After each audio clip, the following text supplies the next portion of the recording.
ঠান্ডা মাথায় আজকে রাতের বেলা চিন্তা করবা যে আল্লাহ পাক তোমাকে কি জন্য দুনিয়ায় পাঠিয়েছেন। একটু চিন্তা করবা, 1 মিনিট একটু চিন্তা করবা যে তুমি পৃথিবীতে নাই, তুমি পৃথিবীতে নাই, তুমি মারা গেছো। চিন্তা করবা তুমি মারা গেছো। এরপর চিন্তা করবা তুমি যে মারা গেছো পৃথিবীর কারো কোনো সমস্যা হচ্ছে কিনা। তুমি যে মারা গেছো পৃথিবী কি থেমে আছে? তোমার পরিবার থেমে থাকবে? তোমার শিক্ষা, তোমার বন্ধু বান্ধব, তোমার আত্মীয় স্বজন কেউ থেমে থাকবে? কেউ থেমে থাকবে না। তুমি পৃথিবীতে থাকো বা না থাকো কারো কিছু আসে যাবে না। আল্লাহ পাক তোমাকে যে পৃথিবীতে রেখেছেন একটা সুযোগ খালি দিয়েছেন, যাতে তুমি আল্লাহর দ্বীনের জন্য কিছু করতে পারো। এটাই আল্লাহ তোমার কাছে চান, আর কিচ্ছু চান না। আর কিচ্ছু আল্লাহ তোমার কাছে চান না। আল্লাহ চান তুমি একজন ভালো মানুষ হও, ভালো মুসলিম হও এবং দ্বীনের জন্য কিছু খেদমত করে পৃথিবী থেকে বিদায় নাও। এই দিন তুমি ছাড়াও বিজয়ী হবে ইনশাআল্লাহ। তুমি থাকো বা না থাকো এই দিন কিন্তু বিজয়ী হবেই। হয় তোমাকে নিয়ে হবে অথবা তোমাকে ছাড়াই হবে। জীবনের উদ্দেশ্য ফিক্স করো। জীবনের উদ্দেশ্য একটাই, জান্নাত। জান্নাত পাওয়ার জন্য যা করা দরকার তাই করতে হবে। কোরআন হাদিস মেনে চলা থেকে শুরু করে আমল করা, আদব আখলাক সব কিছু এর মধ্যে চলে আসবে ইনশাআল্লাহ। আল্লাহ পাক তোমাকে পথ দেখাবেন। আগে তুমি জীবনের উদ্দেশ্য ফিক্স করো। একটা কথা বলি, সবাই তোমাদেরকে বলবে জীবনে সফল হতে হবে। অনেক কথা আমি বলছি আমার ব্যক্তিগত অভিজ্ঞতা থেকেই বলছি।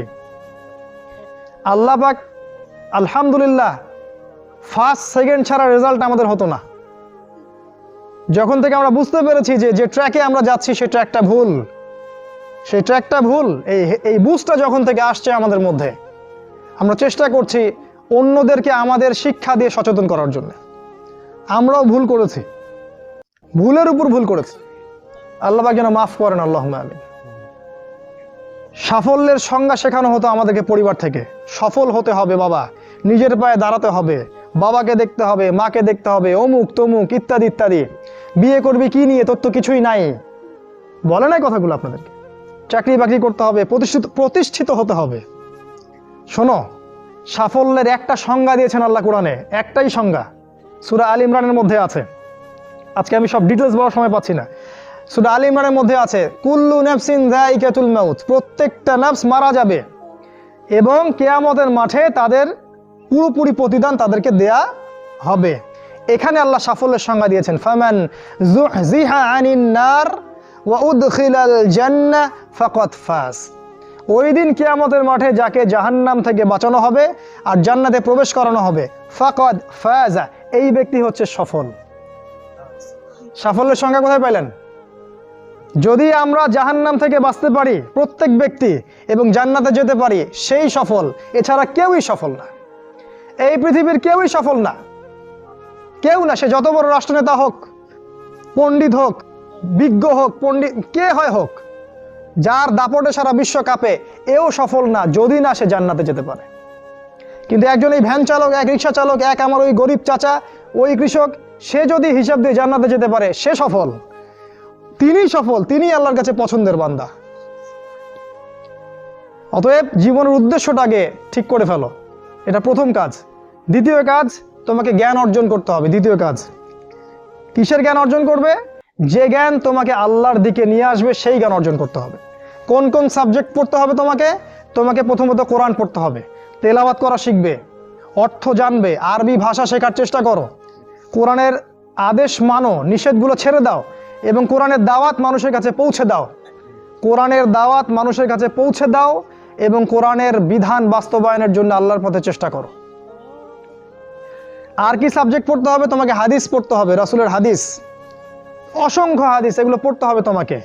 আর কি পড়বে? ইসলামের ইতিহাস তোমাকে পড়তে হবে। ইসলামের ইতিহাস জানবে না তাহলে হীনমন্য জাতি হবে। তুমি জানবেই না তোমার এই বাপ দাদারা ছিল সিংহ পুরুষ, তুমি এটা জানবেই না। তোমার শেকড় যে এত সিংহ পুরুষ দিয়ে ভর্তি, এটা তুমি জানোই না। এজন্য হীনমন্যতায় ভোগো, মনে হয় যে আমাদের কেউ নাই, আমরা এতিম। জি না, আমরা এই বিশ্ব শাসন করেছি 100 বছর আগেও। 100 বছর আগেও এই পুরো বিশ্ব আমাদের হাতে ছিল। এখন যা দেখছো এরকম অতীত এরকম ছিল না। একটা ওমরের হুঙ্কারে সারা বিশ্ব কেঁপে যাইতো। এক আলী রাদিয়াল্লাহু আনহু যদি জিহাদের মাঠে হুঙ্কার দিতেন, সমস্ত কাফের হৃদয় একদম দরদর করে কাঁপতে থাকতো। আমাদের সিংহ পুরুষ বাবারা দাদারা এরকম ছিলেন। আমরা এত হীনমন্য জাতি ছিলাম না, আজকে আমরা আমাদের পরিচয় ভুলে গেছি। পরিচয় ভুলে গেছে। ইতিহাস পড়তে হবে তোমাকে। আর কি পড়তে হবে? ইসলামের অর্থনীতি পড়বে। অর্থনীতি জানো না, তুমি হালাল হারাম বুঝতে পারবে না। ওরা তোমার সাথে প্রতারণা করে এমন হারাম ঢুকিয়ে দিবে তুমি বুঝতেই পারবে না এটা হারাম ছিল। ইকোনমিক্স পড়তে হবে, খুব ইম্পর্টেন্ট সাবজেক্ট এই জামানার জন্য। আর কি পড়তে? পলিটিক্যাল সায়েন্স, এই বিশ্ব রাজনীতি সম্পর্কে পড়াশোনা করবে, এটা গুরুত্বপূর্ণ সাবজেক্ট। এছাড়া জেনারেল লাইনে যে পড়াশোনাগুলো করছো এগুলো ভালো, আমি এগুলো পড়তে নিষেধ করিনি। আমি বলেছি এগুলোর শিকড়টা হবে ইসলামিক। তুমি ডাক্তার হও আর ইঞ্জিনিয়ার হও আর কি হও এটাতে আমাদের কোনো আপত্তি নাই, শিকড়টা হতে হবে ইসলামিক, কোরআন এবং সুন্নাহ ভিত্তিক। আর একটা সাবজেক্ট পড়বে ফিকহ। ফিকহ যদি না পড়ো তাহলে কি হবে জানো? তাহলে নফল মোস্তাহাব আমলগুলো নিয়ে মারামারি কাটাকাটি করে ফরজ ঐক্য নষ্ট করে ফেলবা। এখনকার দেখো না যে অল্প কিছু পড়াশোনা করে, 2 পাতা পড়াশোনা করে দায়ী হয়ে গেছে একেবারে। কোরআনটা ঠিক মতো পড়তে পারে না, রিডিং ঠিক মতো পড়তে পারে না, বড় বড় ফতোয়া দিয়ে বেড়াচ্ছে, ওইটা হালাল আর ওইটা হারাম, ওইটা অমুকের এই নাই অমুকের সেই নাই। হচ্ছে না এটা ফিকহ না জানার কারণে হচ্ছে। ফিকহের বুঝ কঠিন বুঝ, গভীর বুঝ। এই জন্য ইমাম আবু হানিফা থেকে শুরু করে যত ফকিহ ছিলেন সবাইকে ভক্তি শ্রদ্ধা সম্মান করতে শিখো। ফিকহটা অনেক কঠিন একটা জিনিস। আমরা তো এখানে সমালোচনা বেশি করতে চাই, এটা ঠিক না। এই ফিকহের জ্ঞান না থাকলে তুমি কোনটা ফরজ, কোনটাকে বেশি গুরুত্ব দেওয়া লাগবে, কোনটা নফল, কোনটাকে মুস্তাহাব, কোনটা ওয়াজিব পর্যায়ের, কোনটা সুন্নতে মুআক্কাদা, কোনটা কি সব বুঝতে পারবে না। আর না বুঝতে পারলে তুমি কি করবা? যে বিষয়ে ছাড় দেয়া যেত সেটাকে ছাড় না দিয়ে তুমি বড় বড় জিনিসগুলোকে ভেঙে ফেলবা। খেয়াল করে দেখবেন ছোট ছোট মাসআলাগুলোকে নিয়ে, যেগুলো ইখতিলাফি মাসআলা, যেগুলো নিয়ে সাহাবায়ে কেরামদের মধ্যে দ্বিমত ছিল, এগুলোকে নিয়েই বাংলাদেশে শত শত দল হয়ে গেছে। হয় নাই? কোন দল কি বলেছে আল্লাহ নাই? কোন দল বলে যে রাসূল নাই, কোরআন নাই, আমাদের কেবলা আলাদা, এটা বলে? সবার আল্লাহ এক, রাসূল এক, কেবলা এক, কোরআন এক, সুন্নাহ এক, সব এক। তাহলে এতগুলো দল কেন হলো? ওই যে সংকীর্ণ মানসিকতা এবং এই ফিকহের বুঝ না থাকার কারণে হয়েছে। তাই ফিকহটা পড়বে, না হলে তোমার দ্বারা উপকার না হয় উম্মার ক্ষতি হয়ে যাবে। তোমার দ্বারা উপকার না হয় উম্মার ক্ষতি হয়ে যাবে। আর 2-1টা সাবজেক্ট বলছি। জিও পলিটিক্স, ভূ রাজনৈতিক প্রেক্ষাপটটা পড়তে হবে তোমাকে। এর সাথে একটা সাবজেক্ট অবশ্যই পড়বে, রাসূলুল্লাহ সাল্লাল্লাহু আলাইহি ওয়াসাল্লামের জীবনী। এই কয়েকটা সাবজেক্ট যদি পড়তে পারো, শেষ জামানায় ইনশাআল্লাহ আল্লাহ পাক তোমার হাতে পতাকা দিবেন এবং তুমি আল্লাহর দ্বীনের পতাকা বহন করবে ইনশাআল্লাহ। জ্ঞান নাই, কিচ্ছু করতে পারবে না। যদি তুমি জ্ঞান অর্জন করতে না পারো, তুমি বাতিলের মোকাবেলা করতে পারবে না। এখনকার যুদ্ধটা অস্ত্রের যুদ্ধ না, এখনকার যুদ্ধ জ্ঞানের যুদ্ধ। তুমি ওদের সাথে অস্ত্রের যুদ্ধ করে পারবে না। এখনকার যুদ্ধটা জ্ঞানের যুদ্ধ। ওটাও আসবে সামনে, যখন ইমামুল মাহদী আসবেন, সারা বিশ্ব জুড়ে মালহামা শুরু হবে, তখন মহাযুদ্ধ।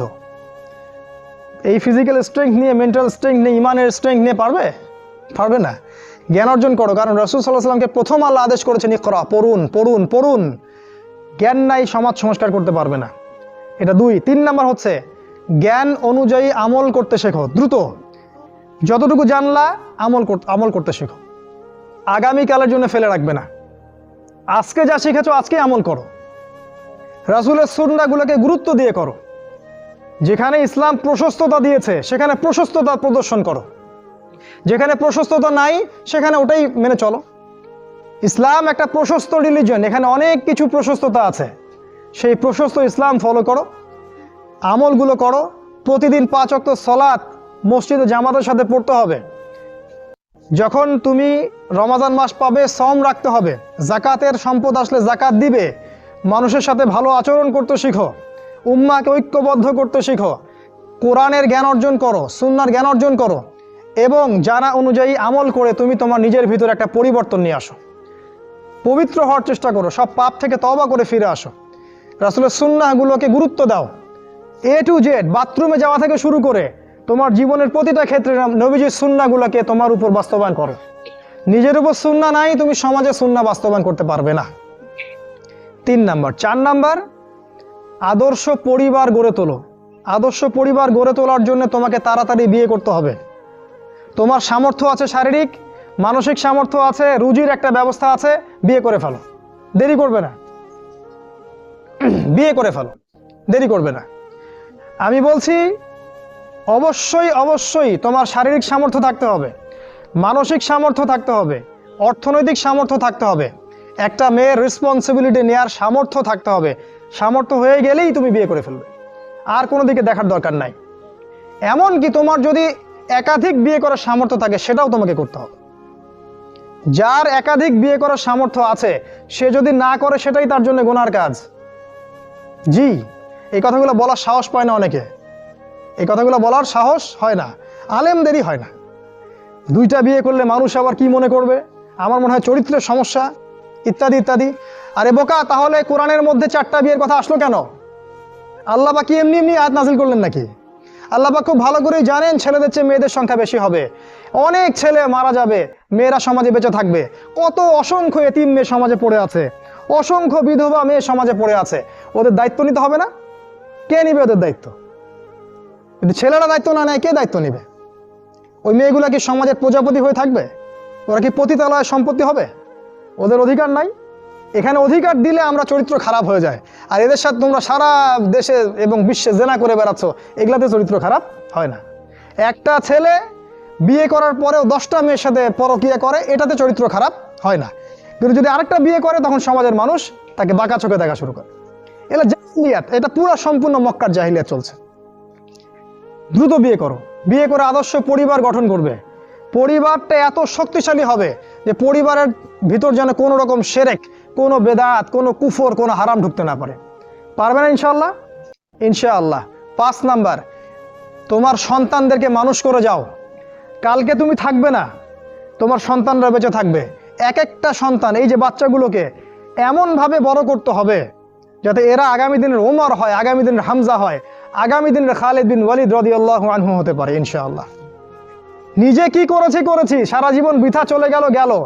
নিজের সাথে যা হয়েছে হয়েছে, বাচ্চাদের সাথে আর রিস্ক নেবেন না। বাচ্চাদেরকে ধ্বংস করবেন না আল্লাহর ওয়াস্তে। ওদেরকে আল্লাহর পথে দিয়ে দিন, দিন শেখান, কোরআন শেখান, হাদিস শেখান, ডিনামাইট করে গড়ে তোলেন। 7 নাম্বার, হালাল রিজিক অন্বেষণ করো তোমরা। রিজিকটা যত ছোট পেশা হোক না কেন, যদি হালাল হয় অবশ্যই সেটাই উত্তম। আর যত বড় পেশা হোক না কেন, যদি হারাম হয় সেটা তোমার জন্য জাহান্নামে যাওয়ার কারণ হবে।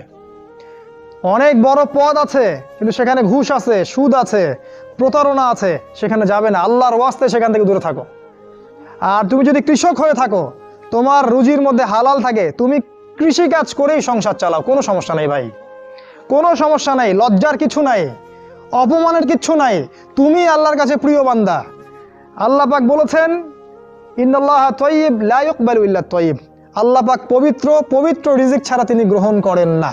সারা জীবনের ইবাদত কবুল হবে না যদি আপনার রিজিকের মধ্যে হারাম থাকে। কিচ্ছু করার নাই, নবীর কথা পাল্টাতে পারবেন না। সারা জীবন সুদ ঘুষ খেয়ে বছর বছর হজ উমরা করবেন আর হাজি সাহেব লকব লাগাবেন, ওইসব করে লাভ নাই আল্লাহর কাছে, কোনো লাভ নাই। ওইরকম হজ আবু জেহেলও করতো, আবু জেহেল হজ করতো এরকম। ওইসব হজ উমরা আল্লাহ পাকের কাছে দেখায় লাভ নাই। রিজিক হতে হবে পিওর, পরিশুদ্ধ, যেটা খুব ডিফিকাল্ট। এই জন্য আপনাকে নাসিহা করছি, কৃষিভিত্তিক অর্থনীতির দিকে চলে আসেন। কৃষিভিত্তিক অর্থনীতি, এটা আপনার জন্য ভালো হবে ইনশাআল্লাহ। আর ব্যবসা ভিত্তিক, কটা বললাম? 7, 8, আর 2-3টা বলে শেষ করছি। 8 নাম্বার হচ্ছে শারীরিকভাবে শক্তিশালী থাকতে হবে। এর জন্য আপনাকে নিয়মিত ব্যায়াম করতে হবে, নিয়মিত ফিজিক্যাল এক্সারসাইজ বলেন, জিম বলেন, অন্যান্য যে বিষয়গুলো আছে এগুলো আপনাকে করতে হবে। যে খাবারগুলো আপনি খাবেন, প্রত্যেকটা খাবার বিশুদ্ধ কিনা অবশ্যই পরীক্ষা করে খাবেন। এমন কোনো খাবার খাবেন না যে খাবার প্রস্তুত করেছে ওরা, অর্থাৎ ওরা, বুঝতে পারছেন কারা? কারণ ওদের খাবারের মধ্যে এমন কিছু থাকে যেটা আপনাকে আস্তে আস্তে আস্তে আস্তে ধ্বংস করে দিবে। এত ক্যান্সারের রোগী আগে ছিল, এত ডায়াবেটিসের রোগী আগে ছিল, এই যে প্রেশার, হাবি জাবি, স্ট্রোক, এগুলো আগে ছিল না। এগুলো রোগ আগে ছিল না।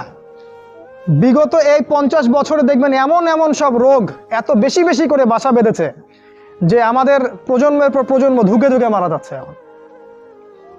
অতএব খাবারের ব্যাপারে সচেতন থাকবেন। এমন খাবার গ্রহণ করবেন না যে খাবারটা বিশুদ্ধ না, যে খাবারটা ম্যানুফ্যাকচার, সেটা গ্রহণ করবেন না। মানে মানুষ ওই কলকারখানায় তৈরি করেছে এমন খাবার খাবার খাবেন না। নিজে খাবার উৎপাদন করে খান, নিজে চাষ করে খান, খাঁটি জিনিস খুঁজে খুঁজে খাবেন। আল্লাহর ওয়াস্তে এটা নসিহা করছে এই কারণে, আপনি প্রচণ্ড অসুস্থ হয়ে যাবেন যদি আপনি ওদের খাবার খান। আজকে বুঝতে পারবেন না, যখন হবেন তখন আমার কথা বুঝতে পারবেন। এটা কত বলো? 8, 9। 9 নাম্বার মুসলিম উম্মাহ, আর দুটো বলে শেষ করছি। 9 নাম্বার হচ্ছে মুসলিম উম্মার মাঝে এই যে বিভক্তি চলছে, আপনি বিভক্তিটাকে দূর করে একটা জায়গায় নিয়ে আসার চেষ্টা করেন। কিভাবে করবেন? নতুন একটা দল খুলতে হবে না। আপনি যদি একটা প্রতিষ্ঠান করে থাকেন, একটা ফাউন্ডেশন করে থাকেন, একটা সংগঠন করে থাকেন, যেটাই করে থাকেন, আপনি যদি এতটুকু নসিহা গ্রহণ করেন যে হ্যাঁ, এই শতদা বিভক্ত এই উম্মার প্রত্যেকেই আমার ভাই, সে যে মাযহাবই হোক আর যে তরিকাই হোক, সে আমার ভাই, সেও মুসলিম, আমিও মুসলিম, তার সাথে আমার কিছু বিষয়ে হয়তো দ্বিমত আছে, কিন্তু এই না, তার মানে এই না যে সে কাফের আর আমি মুশরিক, সে কাফের আর আমি মুসলিম, এমন নয়। প্রত্যেকেই আমার ভাই। প্রত্যেকটা দলের মধ্যে যদি ভালো ভালো কিছু পান, সেই ভালোটুকু আপনি গ্রহণ করেন। আপনি দেখবেন প্রতিটা দলের মধ্যেই ভালো না কিছু আছে, আছে না? নাকি নাই, সবই খারাপ? প্রত্যেকটা ইসলামপন্থী দলের মধ্যেই ভালো কিছু না কিছু অবশ্যই আছে। সেই ভালোটাকে আপনি নিয়ে নেন, ব্যাস হয়ে গেল। আর প্রতিটা ইসলামপন্থী দলের মধ্যে দেখবেন কিছু না কিছু বিতর্কিত বিষয় আছেই। নাকি সব 100% পারফেক্ট? আছেই। ওগুলোকে আপনি ছেড়ে দেন, দিয়ে আপনি সবাইকে নিয়ে বসার চেষ্টা করেন। যেটাই করবেন সবাইকে নিয়ে করার চেষ্টা করেন। হ্যাঁ, এখানে মতবিরোধপূর্ণ যে মাসআলাগুলো আছে, এখানে আপনি উদারতা প্রদর্শন করুন। ফিকহের ব্যাপারে উদারতা প্রদর্শন করুন, আকীদার ব্যাপারে আপনি স্ট্রং থাকেন, ব্যাস। এভাবে আপনি উম্মার মধ্যে একটা ঐক্য আনতে পারবেন ইনশাআল্লাহ। আর এই উম্মার ঐক্য যদি না থাকে, তাহলে আগামী দিনগুলোতে এই উম্মাকে বাঁচাতে পারবে না কেউ না। এই উম্মার ঐক্য যদি ধ্বংস হয়ে যায়, যেটা হয়ে গেছে প্রায়, এই অবস্থা যদি চলতে থাকে আগামী 10 বছর, এই উম্মার ধ্বংস কেউ ঠেকাতে পারবে না, ইল্লা মাশা আল্লাহ। খুবই কনসিয়াস থাকেন, এটা ফরজ জিনিস। ওয়াতাসিমু বিহাবলিল্লাহি জামিআ, আল্লাহ পাক বলেছেন আল্লাহর রজ্জু একসাথে শক্ত করে ধরো, এটা আল্লাহর আদেশ। আর যেটা আল্লাহর আদেশ সেটা ফরজ। আপনার জোরে আমিন বলা ফরজ নয়, পায়ে পা লাগানো ফরজ নয়, রফুল ইয়াদাইন করা ফরজ নয়, আপনারা যে আরো জিকিরের তরিকাগুলো বের করেছেন এগুলো ফরজ নয়। এগুলো গুরুত্বপূর্ণ হতে পারে, সুন্নাহ, ফরজ নয়। ওয়াতাসিমু এটা ফরজ। আল্লাহর রজ্জু সব শক্ত করে একসাথে ধরে থাকো, এটা ফরজ। আপনি ফরজটাকে ছেড়ে দিয়ে সুন্নাহ ধরতে পারেন না। যদি ধরেন তাহলে আপনার নির্বোধ, আপনি বোঝেন না যে কোনটাকে বেশি গুরুত্ব দিতে হবে। অতএব উম্মার ঐক্যের জন্য কাজ করুন। যারা ঐক্যের জন্য কাজ করছে ওদেরকে সহযোগিতা করুন। আপনার সময় থাকলে সময় দেন, মেধা থাকলে মেধা দেন, অর্থ থাকলে অর্থ দেন, অথবা দোয়া করে সহযোগিতা করুন। যেভাবে পারেন আপনি তাদেরকে সহযোগিতা করুন। লাস্ট আরেকটা হচ্ছে, আপনাকে আল্লাহ পাক যে সময়টুকু দিয়েছেন এই যৌবনের, এই দুনিয়ার জীবনের, আল্লাহর দ্বীনের দাওয়াত আপনি প্রচার করেন। আপনার মধ্যে যতটুকু এলেম কালাম আছে, বাল্লিগু আন্নি ওয়ালাউ আয়া, একটা আয়াতও যদি জানো আমার পক্ষ থেকে, প্রচার করে দাও। প্রতিটা দিন আপনি আল্লাহর পথে দাওয়াতের জন্য নেমে পড়েন। ফুল টাইম দায়ী হতে বলছি না আমি, পার্ট টাইম দায়ী হয়ে যান। প্রতিটা দিন কিছু না কিছু সময় আল্লাহর দ্বীনের জন্য ব্যয় করেন। মসজিদে বসেন, তালিম করেন, লোকজনকে নামাজের দিকে ডাকেন, আল্লাহর পথে সময় দেন। আপনি যারা দ্বীনের পথে কাজ করছে ওদেরকে হেল্প করেন, নিজে দাওয়াতি কাজ করেন, আপনার সেক্টরে দাওয়াতি কাজ করেন, নিজের মধ্যে, নিজের বন্ধু মহলে, পরিবারে, আপনার আত্মীয় স্বজনের মধ্যে দাওয়াত দিতেই থাকেন। শুনুক না শুনুক নাই, কথা বোঝেন নাই? শুনুক বা না শুনুক, আপনি দাওয়াতি কাজ করতেই থাকেন।